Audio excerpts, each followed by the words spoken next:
And now I present to you the DJ Tim E. Chronicles. That's my daddy, DJ Timmy, y'all. Yeah, we're back live on the DJ Timmy Chronicles down here, MLK Day at the Dome. Had to go back to the car. Hillary Clinton in the building, you know what I'm saying? Democratic president-elect. I'm gonna go ahead and crown her the queen. Had to go back, put the scrap back in the car. You know, it's how it is sometimes. They had metal detectors. Well, no need me trying to push that envelope right there. Because the Timmy Chronicles can't come from no prison. That's how I sneak a cell phone in. So, you know what we gotta do, y'all. But check this out. It's a beautiful day that the Lord has made. We got to come together. You know, just like the speaker said this morning. It's terrible when we got schools with no books. You know, it's so sickening that the school level and the education system is so terrible where we got state-of-the-art prisons. That's ridiculous. How you do that? That's modern day slavery. You know, we got to wake up and wise up, people. If we don't do it, our generation, our kids will be lost forever. So I'm headed back to the parking garage, put the scraps up, and I'll be right back. DJ Timmy, y'all.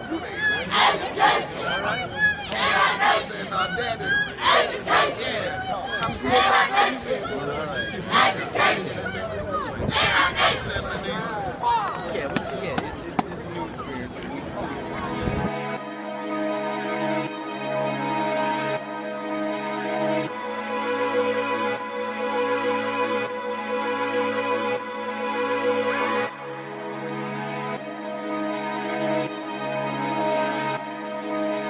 Tanty, teaching you the language of beats. Let's go.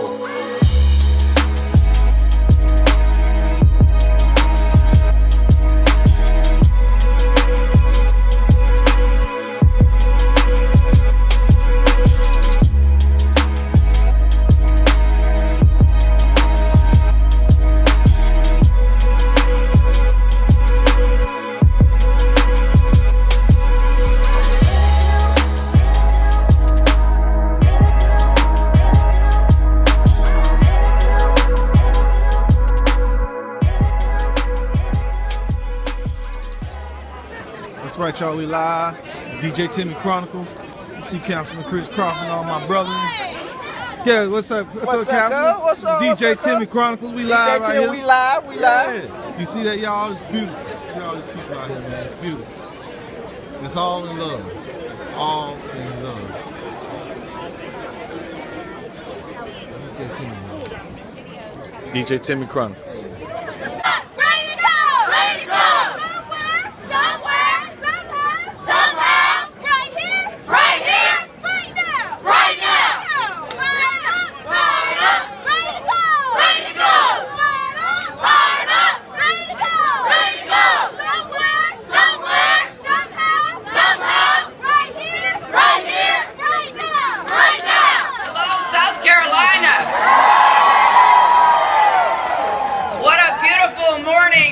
King Day at the Dome, and how wonderful it is to be here together without the Confederate flag overhead.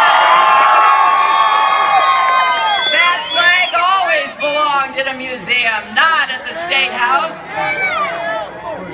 I want to thank Governor Haley and the legislature for finally taking it down.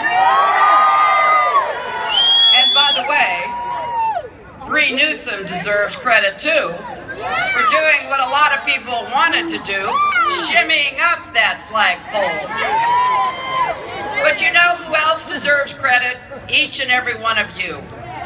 Because every year you've gathered right here and said that that symbol of division and racism went against everything Dr. King stood for. We couldn't celebrate him and the Confederacy. We had to choose.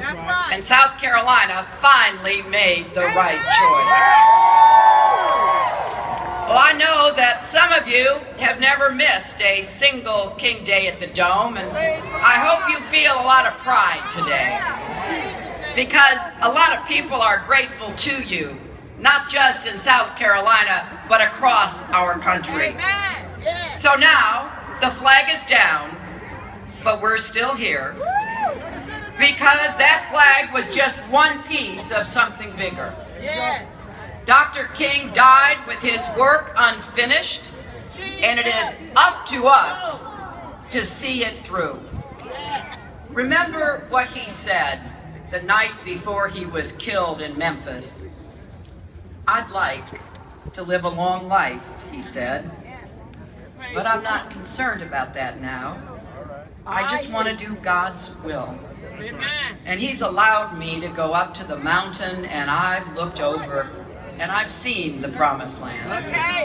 I may not get there with you, but we as a people will get to the promised land. Keep the dream alive! I always thought it seemed like he knew what was coming. And he was very clear. He was counting on all of us to keep going after he was gone. To be a part of what President Obama calls the Joshua generation, carrying forward the holy work that the heroes of the civil rights movement began. That means, I believe, all of us. Dr. King fought for equal rights for African Americans, but he knew that liberating black people would also set white people free. We are all diminished by racism and bigotry and injustice, no matter who we are, whether we know it or not. So yes. We're right here live at DJ Timmy Chronicles on the State House. Sister, you tell them what you just told me. I said Title I funds have been deregulated.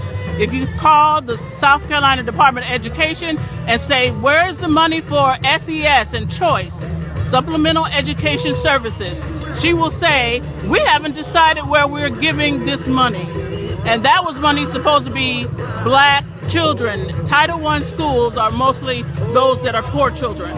And they took that money, deregulated it, and now they've given $30 million to start new charter schools, and they're doing the same thing. So we have got to get these people that are saying, vote, we need to pick it. We need to support keeping those funds. What's your name, sister? Minister Carolyn Reed Smith. I'm the education chairperson, Spartanburg County. And these are the DJ Timmy Chronicles, y'all. Mr. Ford, I want to say to you what a good feeling it is to stand here and not look at that flag I used to have to look at in previous years I've stood here.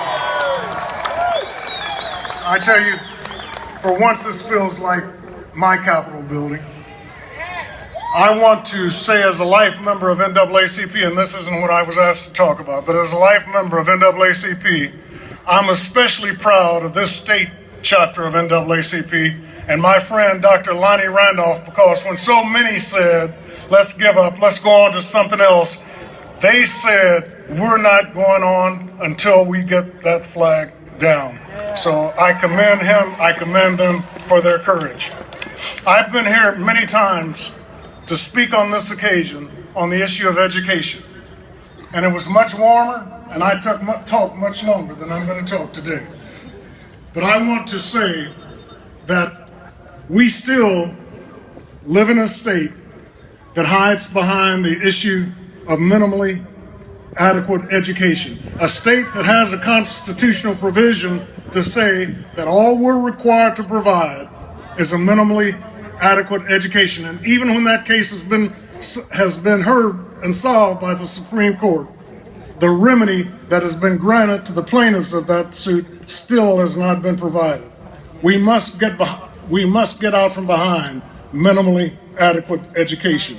And I want to say to each of you, education is not a spectator sport. Education is a sport that all of us have to be involved in.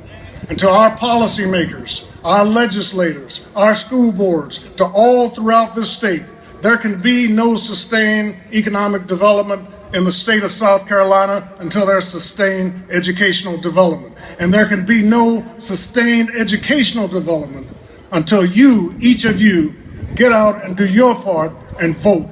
If you don't vote, there's no need of marching. If you don't vote, there's no need of cheering. Vote. Get out and vote. I don't care who you vote for. Get out and vote. And then hold those you vote for accountable for delivering results. Thank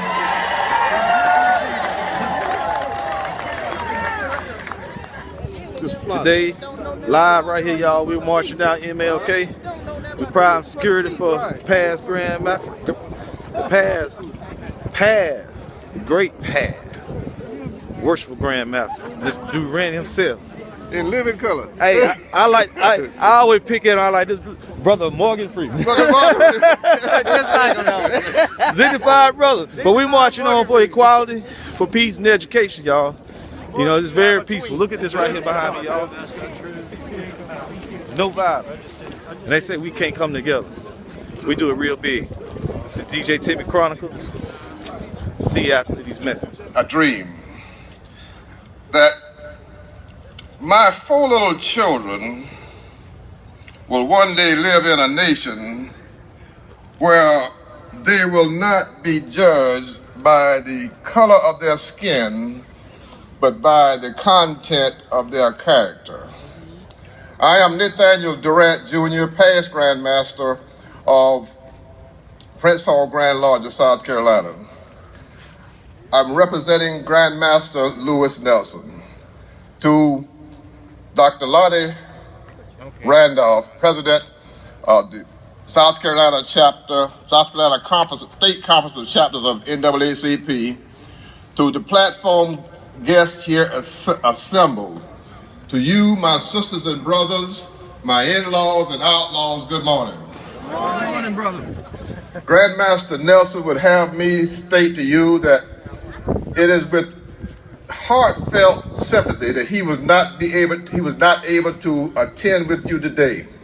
But he have me to say to you that on behalf of the Prince Hall Grand Lodge and the 20,000 bases of the Eastern Stars, he hoped that the mission, objectives, and plans of the national, state, and local NAAC organization will be fulfilled at with this occasion, and that your plans for the year will be successful.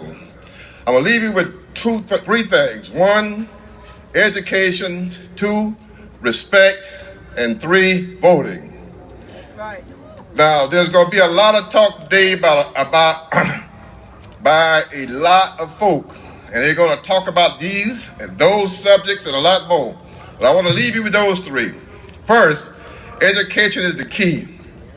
You can't have a country and a nation where little boys and girls can live together and be judged by the content of their character without education.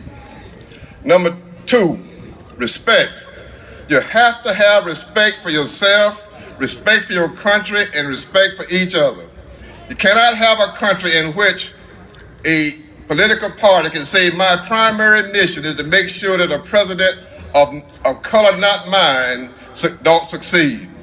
You cannot have a country a nation where young boys and young girls can be judged by the content of their character, when you can have an elected official have so much contempt and hatred and disrespect, he can tell the President of the United States, you lied.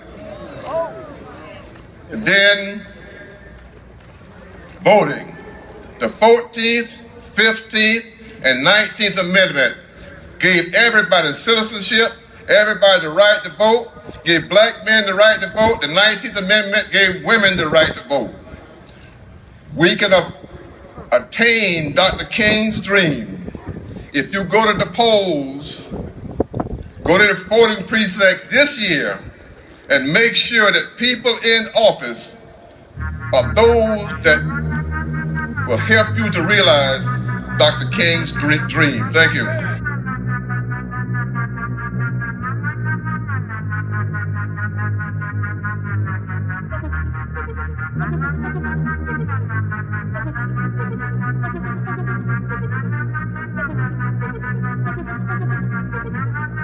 Teaching you the language of beats. Let's go.